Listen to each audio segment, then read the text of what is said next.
6-4, take 1.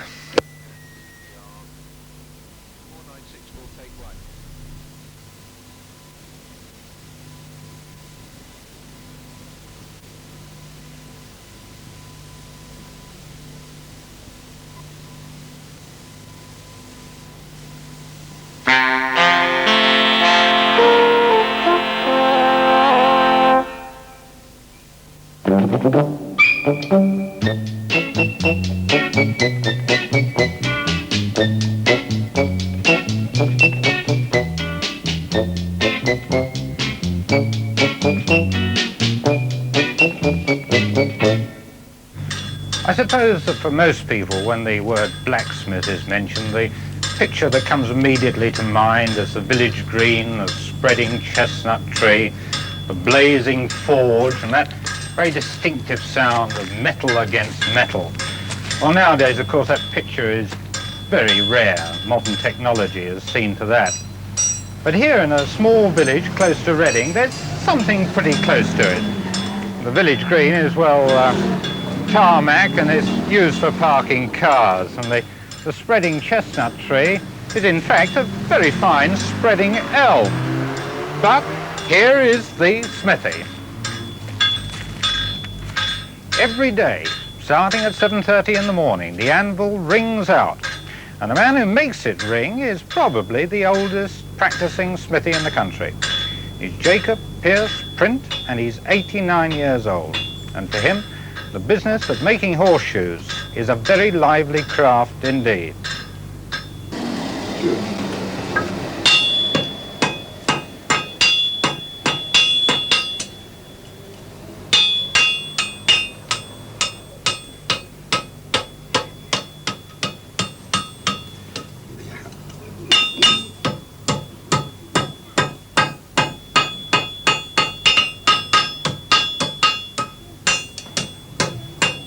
I've been here since 1906.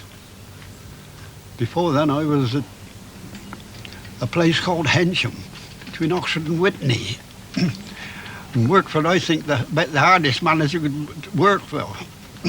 6 o'clock in the morning, 6:30 at night, 4 o'clock Saturdays, and got £1 a week. I could do what I like with that lot, of course. No doubt about that, but he was a hard man, and during the summertime, this weather, we used to put all the tyres on the wheels, you know, and the carts and wagons, such things as that. He'd say, get across at 5 o'clock tomorrow, I'll have them tyres up, and we'll put them on before we start work. And so we did. I got 6 hour overtime for that, so. Yeah. You were learning the job then, yes, were you? Yes, I went there as an improver, because I'd been with my father then 5 years before I went to him. Your father was a blacksmith? Yeah. Yeah. And 3 more sons, brothers. How long did it take you to learn the job? Well, we wouldn't put no specified time in them days, you know. We had to do what father told you. If you didn't do it, you got a good iron. I had a good many in my time. Nice lot. So what happened when you came here? Did you set up on your own? Well, I came here to work for another person. Then they halted the place. The estate sort of bought the place. Then they split it up. The woman didn't want the blacksmith shop. So I took it off of her. Lady. And I'd done a lot of work too, a lot of heavy horses and a lot of shoeing. Well, I was going to ask you actually, going back to the early 1900s when you were first here, what sort of work did you do then? Not only making horseshoes? Oh no, I used to do all the plough work, harrows. I used to do a rare lot of harrows. Used to make the tines too. Weld 2 together, make 1, and all that sort of nonsense. Explain that. Sorry, what did you say? You made 1 tine out of 2 old ones. Weld them together, make. Really? Yes. Oh yeah. Plenty of that. I used to do any amount of harrows. Tremendous lot. Well, and there was always coulters to do for the ploughs, and do the ploughs up. And also fold bars and all that. Used to have the old fold bars. Used to have a cup in the middle, you know. And what sort of hours were you working then? Well, I used to work to suit myself. I put in good long days. I used to be here at 6 o'clock in the morning, up till 6:30 at night or something like that always. Now, nowadays, you make only horseshoes. Well, that's what I do just a few jobs to suit a lot of the ladies better than anyone else. They bring me all sorts of little jobs to do. Well, can we talk about the horseshoes for a moment? Because you have this reputation, you're supposed to turn out, really marvellous horseshoes. What I'd like to know is, what's the secret of turning out a really good job? How do you go about it? Well, I've been all up and down the country, in nearly every county in the country, and been as far as Scotland at it. And I've always looked at other people's jobs, and I always thought, well, what one can do, another can. And I've always tried to keep the reputation up. And the man told me on the August bank holiday Monday, he said, "You make the best shoes in England." Man, I make them for. So if I can please him like that, I'm satisfied. But how do you do this? How do you make a shoe better than someone else does? Is there a secret there of turning out a good horseshoe? I know, well, I don't know how I can explain that. Really, some don't care, because the man I work for, we used to thump shoes out of the old shoes, and we'd say, "Go on," they said, "that's near enough to go along these dirty roads, put them on." And we used to put some on there, make 40 or 50 a day and put them on. So it's a matter of caring, is it? I think, well, I've always had tried to keep up the reputation that what one man can do, another one if he likes to. And I can always see a shoe made before I left home. That was in a place down by Banbury, the big Oxfordshire show. And they bought us some horses from our village, Bloxham. And I stopped them horses coming back and had a look at what the competitors had done there. And I can see that shoe now. Then. Still there. And that was when they had to put them full of mark in them themselves. Yes, I can see that shoe today. Have you ever been ill? Yes, I had one nasty patch. They sent for all these boys of mine to come because I was dead one night. Anyhow, I sucked them all in when I got up and started off again. I had that major operation, water trouble, pulled me about. How did you make yourself better? Oh, I used to have a nice few Guinnesses. The matron said I was to drink the remainder of my life, and I don't think I've let her down.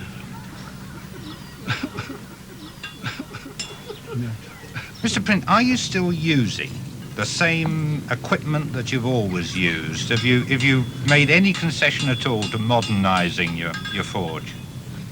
No, well, I got the electric blower in. Also, one time it had the old pear-shaped bellows.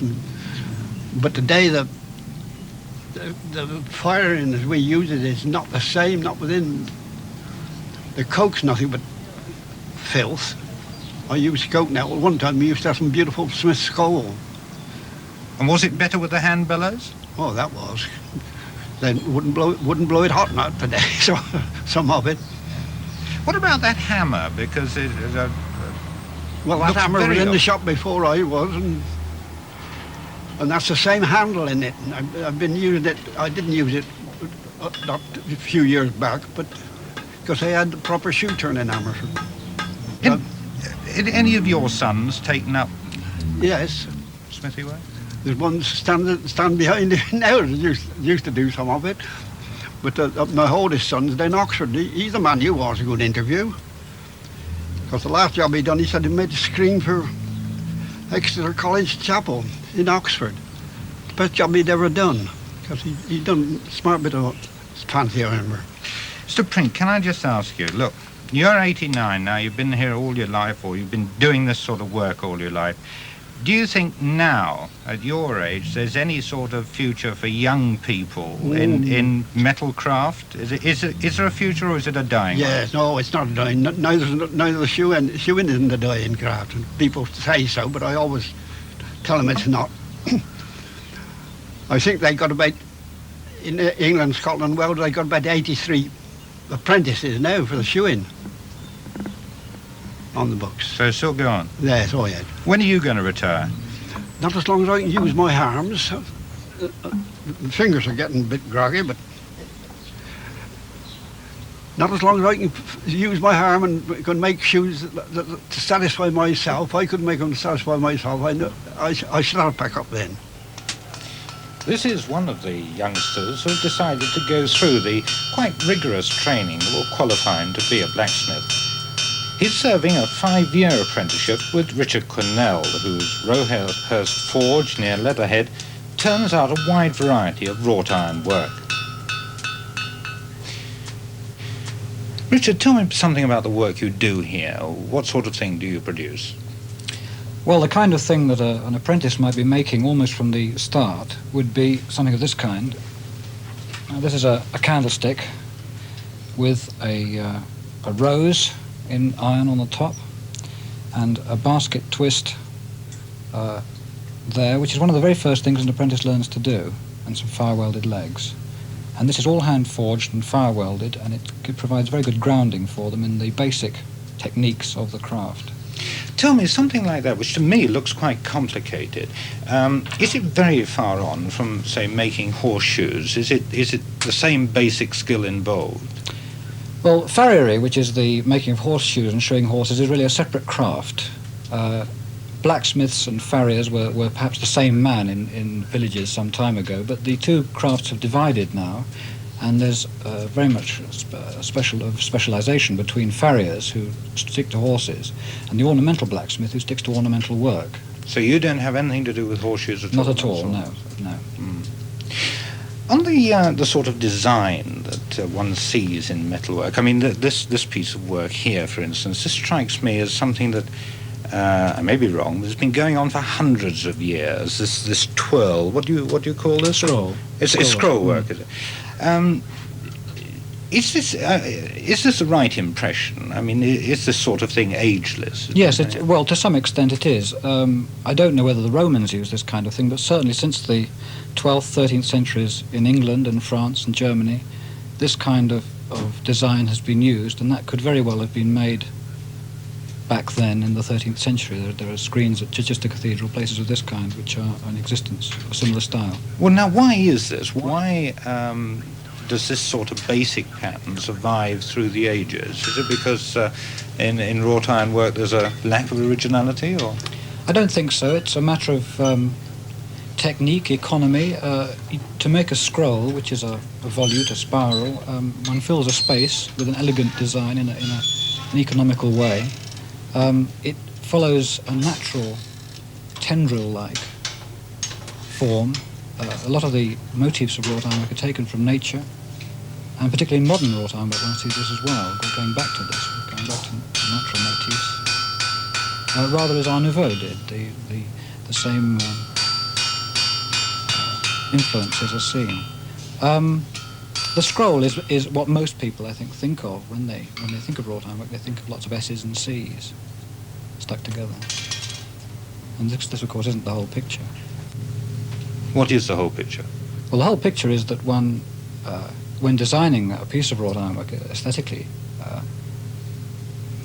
a wrought iron gate has a function which is to keep intruders and dogs out or in. It also has an aesthetic function which is to look nice, and one tries to use the bar work, the framework and the structure of the gate in the same way that one uses the scroll work or whatever other ornamental infill that one may use, which may just be purely ornamental. You're primarily a designer of ironwork. Do you see yourself producing original work? I mean, if I asked you for an example of something really original, what would you pick? This is very difficult because it's rather like pottery. A potter may produce something he thinks is original, and he finds something in the Tang dynasty, dug up from a tomb in China, which is exactly the same. We're working in a tradition. It's very difficult to be original. One finds that perhaps some of the best modern-looking work is in fact based on medieval examples, where the bar is cut with chisels, and where the finish of the metal is really rather rough, and one is left with the natural finish of the iron. One learns by copying and by following the example of existing work, and I find that in my own personal taste I do quite a lot of pastiche almost of 18th century work because it's such a beautiful style. Well, let me ask you here, because in a sense you surprise me. I was thinking, for example, of the gates to the British Embassy in Rome, which to me, as a layman, seemed to be a highly original piece of work. Now, you did these, didn't you? Yes. We made the coat of arms. The gates themselves were made as a piece of engineering work. The coat of arms was designed, in fact, by Sir Basil Spence and by his associate, Anthony Blee. And this was an interesting collaboration because they were working in a medium which was to some extent new to them. And it was a very, very large piece for us and quite unlike anything we'd done before. The Royal Coat of Arms, 11 feet high and weighing 3/4 of a ton, made entirely in hand-forged iron. And as an example, this is a piece of the metal that we used. That's an example Yes, I see what of you part mean. of the scrollwork of the outside of the coat of arms. And this was forged red hot under the power hammer. I was going to ask you about this. You use a power hammer. I mean, apart from that, most of your equipment is traditional equipment, is it? The basic technique is very traditional. One uses a fire, which is in fact a coke fire these days. It's not blown by a bellows as in the old days, but by an air blower, an electric blower. But the basic equipment, which is a tongs, a hammer and an anvil, is exactly the same as it has always been since the Iron Age began. The anvil is just a lump of steel, the hammer is another lump of steel with a wooden handle, and the tongs, of course, are pincers to hold the iron because it's red hot when it's worked. And with this equipment, one can basically do anything with iron that one could do with, say, plasticine. Except, of course, the plasticine isn't red hot when you're working. I was going to say, you're making it sound too easy. You see, bearing in mind that it is basically, apart from things like the steam hammer, basically traditional equipment, it still seems to me staggering that you can turn out something like that coat of arms in the embassy in Rome. That sort of weight and that sort of size. I mean, you must have had great difficulties, presumably. Yes, in handling, the weight of it was difficult. We do, of course, make the most use as possible of modern equipment, such as welding equipment, both gas welding and electric arc welding, of grinders, of electric drills, and this sort of equipment, which really speed the process rather than debase it in any way. I think, to some extent, wrought ironwork in many people's minds is associated with these very cheap gates and things of this kind that one can buy, and of course these are not really wrought ironwork in the traditional sense. Tell me about some of the other bigger jobs that you've done. Well, one of the most interesting jobs in traditional style that we've done, and a tremendous amount of varied work, was at 100 Park Lane recently, also under Sir Basil Spence, for the Hammerson Group, who are a property development company, and they modernised 100 Park Lane to a very high standard. It's now a very, very beautiful building, been restored completely to its old magnificence. And we were asked there to make a balustrade, which was particularly beautiful, which was designed, in fact, entirely by Sir Basil Spence, in traditional style. And we also made there quite complete contrast, glazed window grills and lamp posts, and we restored cast iron railings on the street, and we did a great deal of other metal work there. On something like that, you would have a number of men working on the same job, would you? Oh, yes, yes. How do you Practically the whole coordinate workshop. work on that? Well, fortunately, we're a small concern. I'm just one of a team of about 12 people here, and everybody has their own skills. Certain people are better at certain things than others, and we simply divide the work up in the best way that we can as we go along, as the job progresses. In the case of the 100 Park Lane, the balustrade, which contains some beautiful forged work, was made by our two best smiths, and then the fitted work was made by our fitters, and the same applies to the coat of arms at Rome. This was a cooperative effort between 4 people actually making it. But do you actually have a problem of people working at different speeds, with having different temperaments and presumably different styles of working? To some extent, yes, one does. One has to try and match the work to the man to some extent, yes. Some people are much better at fitting than others. Some people are better at forging. But this is in general, I think we've all been working together so long now that we know each other pretty well. I suppose the most unusual piece of work you've done is that ventilator at Queen's College, Oxford. For James Stirling. Yes, this is not wrought ironwork at all. This is a piece of modern architectural metalwork, or almost sculpture. We call it Ned Kelly, irreverently. This is designed to go round with the wind and to provide a focal point for the building in a place where a ventilator was required, and they wanted something sculptural at the same time. And it's an example of the sort of thing we get up to when we're not being very ornamental and traditional. The same skills are required, of course. Does it lead you to think that there are greater possibilities in ironwork than you've previously imagined?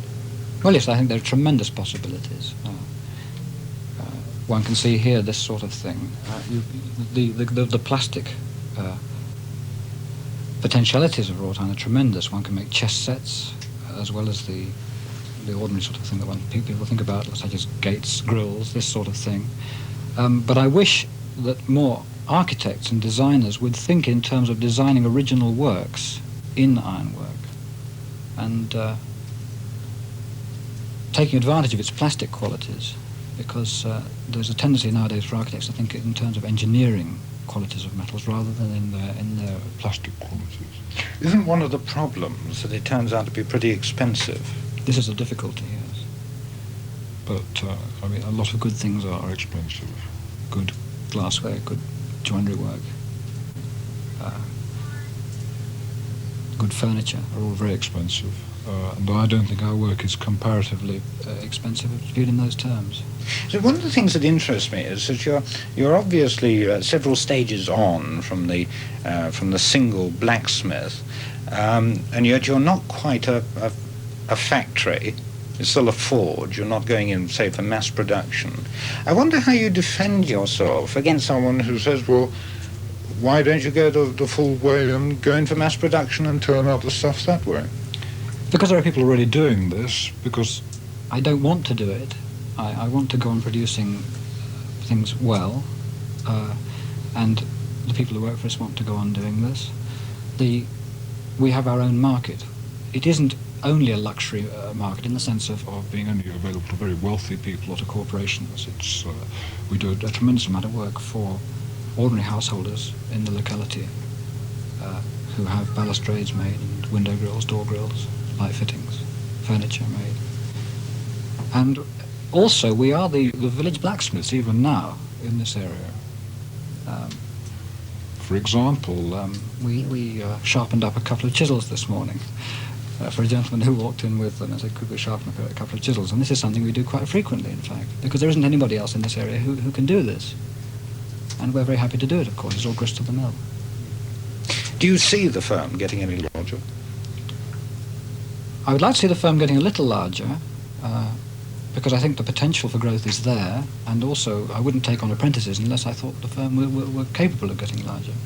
But I wouldn't want it to get so large that I couldn't take a personal interest in every job.